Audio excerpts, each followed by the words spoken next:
To the American Academy of Grief's videogram on the loss of a sibling. And what we're going to look at today is how the effects of the loss can be felt for those who lose their brother or sister at a younger age, or for those who lose a brother or sister at an older age. We're going to look at some of the reactions that we see in that. Regardless, a sibling loss is a redefining loss. And in many ways, it depends on the relationship and when it occurred. So two things primarily. What was the relationship like between the siblings, and when did it occur? But regardless, it's going to be a redefining loss, a loss that really affects your life for the rest of your existence while you're on this planet itself. So a loss of a sibling can affect in numerous ways, and we listed three here, and we refer to these things as secondary losses, things that you lose from losing the individual.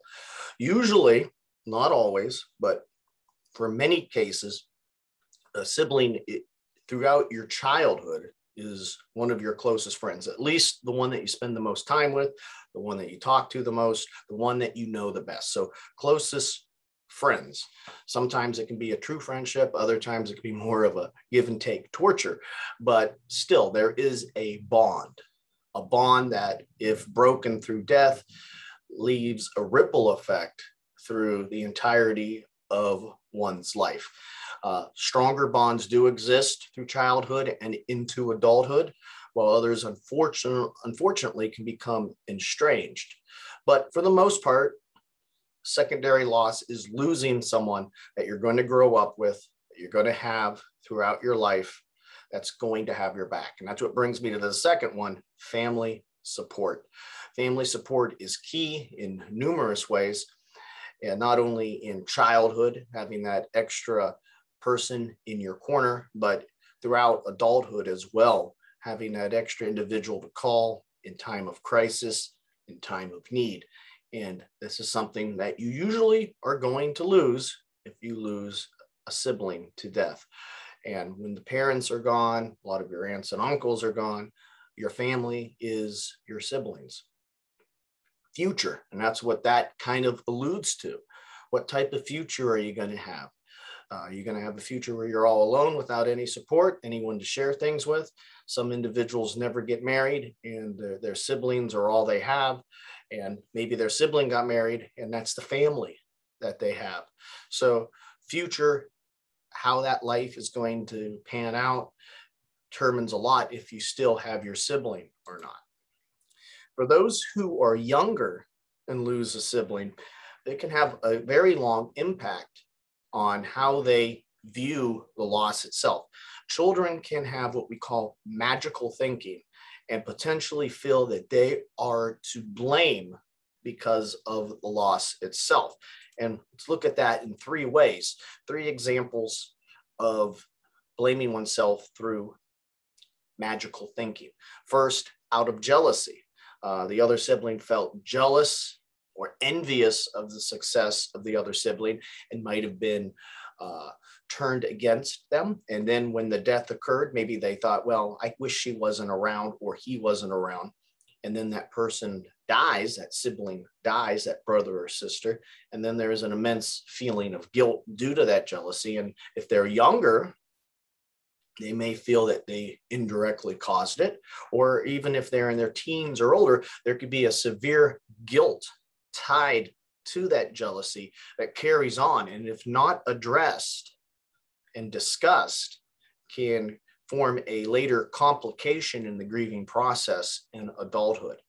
Other ways magical thinking occurs is out of anger or out of resentment. And we see a lot of resentment tying from jealousy, but also resentment if you're dealing with a sibling that is terminally ill in a family, and the terminally ill child is getting more attention, more focus, and the success or the daily activities of the other sibling are neglected or tucked to the side, put into the closet, so to speak, because all the care has to be given to the sick, terminally ill child, rightfully so.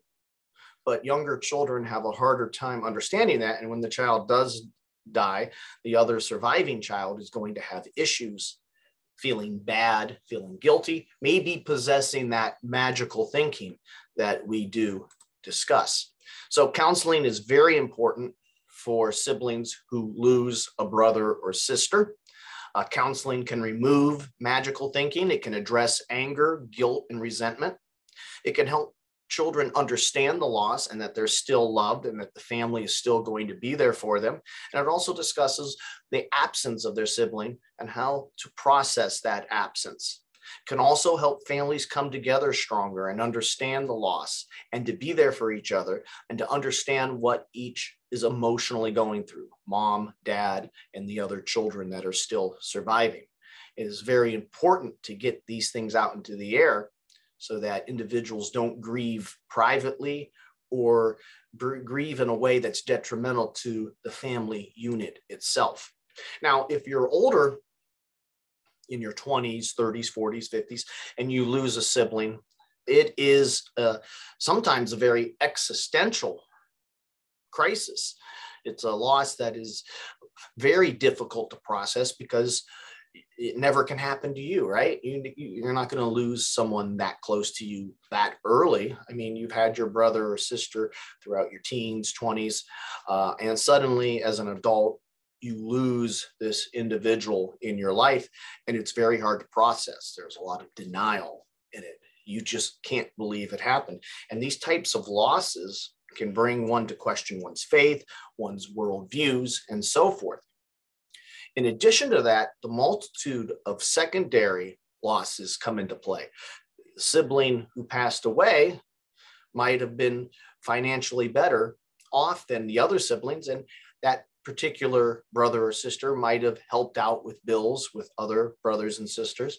And without that income, without that big brother or big sister looking out for you, that type of individual has a secondary effect, not being present to the family. Their absence can cause huge holes in the whole family dynamic beyond just financially as well, especially if the parents are no longer there.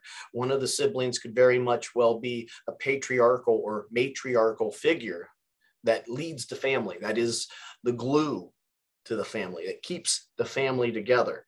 And when this sibling is lost, holidays are no longer the same because dinner is no longer at sister's house or your brother's house.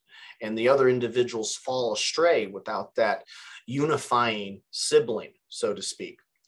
Also, when a sibling dies, that leaves sometimes, especially if that sibling had children, nephews and nieces that are parentless, or at least fatherless or motherless.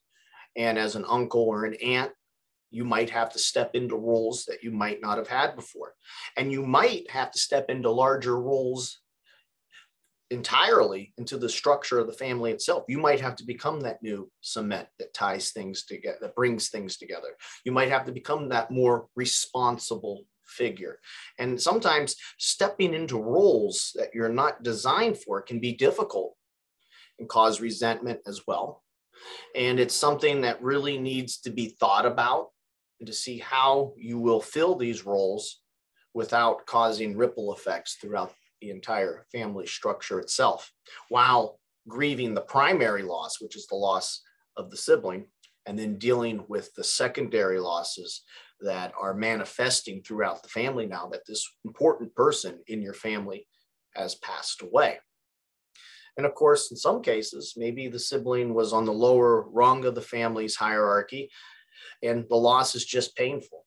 They didn't really give to the family financially or anything like that. So the secondary losses are minimized. They may not have had children of their own, but the loss is still very painful. To lose your baby brother or your baby sister in their 20s as an adult is still a very painful thing to go through.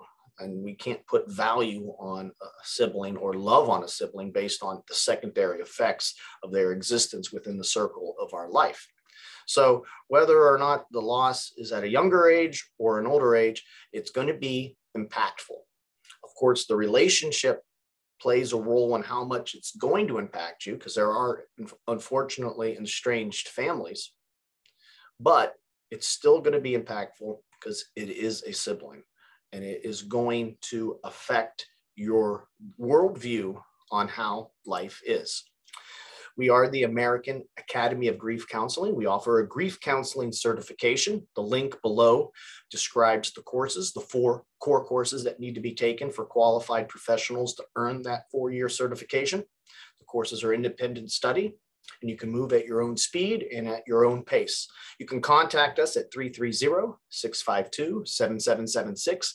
Again, that number is 330-652-7776. You can also email us at info@aihcp.org. Again, that's info@aihcp.org. I'd like to thank you for listening today, and have a good one.